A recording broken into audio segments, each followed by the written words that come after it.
Hey everybody, for my next thought of the day video, I wanted to share with you a new resource from one of my great new friends.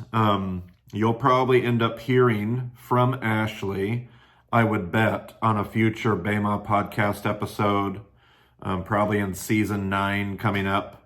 But I didn't want to just wait till then, and it's a ways away from her release. So not too long ago, I don't know, maybe 2 or 3 months ago, my friend Ashlee Eiland released her book, Say Good, and I read it, and I don't do this with every friend that sends me books, but this was a particular helpful resource, the kind of resource that I would share on a Thought of the Day video. And so Ashlee is a wonderful new friend of mine. She basically wrote this book. The subtitle is Speaking Across Hot Topics, Complex Relationships, and Tense Situations. So say good. How do you speak goodness? How do you say good? Speaking across hot topics, complex relationships, and tense situations.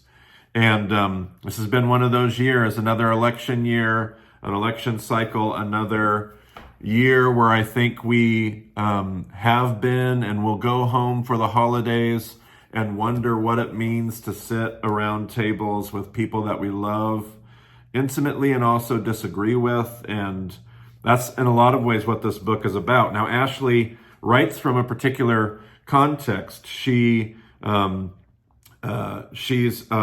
black woman, married to a black man. They've worked in a long time in a typical evangelical, I might say a diverse evangelical setting, that she speaks out of that experience, both in the church or in their schools and communities and different places where she's been involved with her and her husband and her children. It's not the driving point of the book. The book is really it's about all those things, not just racial justice, but all those topics that are difficult to talk about.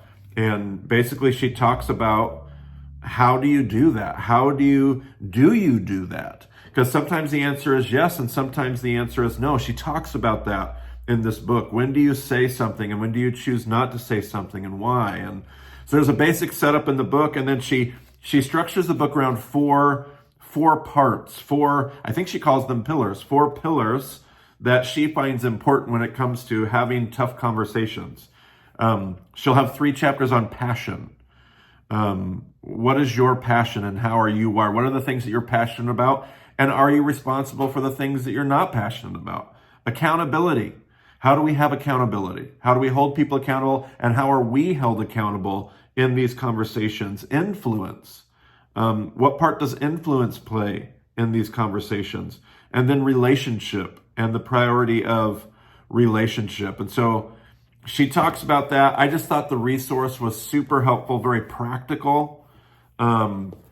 I love how she spoke to, it wasn't this lofty, it wasn't heavily prophetic, fiery, to where it turns off one crowd and attracts another. It wasn't lofty and abstract, and it was just very practical. And it dealt with the questions that I think you and I wrestle with every day, every week, in our real relationships, in our real settings. And that's what I think was so valuable about this book. Another thing that I really loved about this book was she talked at least a few times, I would say often, she made connections to social media and what it means when it comes to this idea of, how do you say good? How do you engage in conversations, not just at your dinner table, but also with social media, digital platforms. And in the world that we live in, I think that's probably one of my greatest day-to-day frustrations, is how we engage these conversations in digital form. And it's not that she has chapters and chapters on that, but she will frequently bring that into the practical application.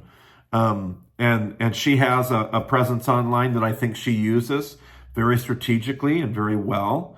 And so I thought she had a lot of wisdom to share with that. And that's unique. I don't see a lot of books.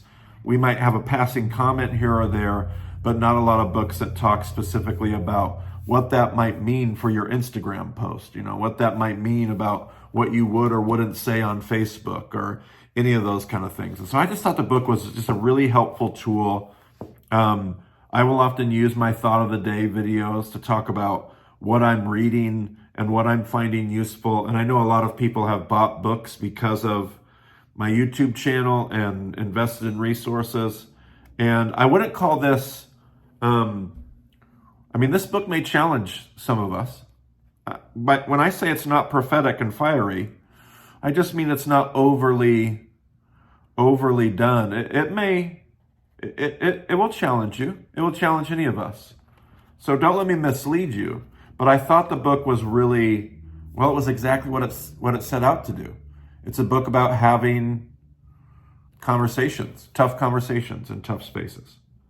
And so if you're looking for a good resource, if you were turned off with another year of politics and election cycle, this and that, and feeling like the last thing we're able to do in our world today is have productive conversations, and if you're at the point where you're like, enough, I want to get better at this, I want to change, I'm ready to experience some kind of a change in my own life, at least the parts of my life and the parts of my conversations that I'm able to control. This would be a work to at least consider, maybe even go through with a small group or consider with others or whatever that might be. But just a great resource. So we'll probably talk about it more on the podcast, but Say Good by Ashlee Eiland was just great. I'll try to maybe put a link to my Goodreads review of the book in my description of the video. I'll obviously link to the book, probably on Amazon, but feel free to get yourself a copy. Support my friend Ashlee. Just super proud of what she's put out there with this, and I think it's super useful. So thanks, Ashlee, for sharing your voice and helping us try to figure out our own. Talk to you later.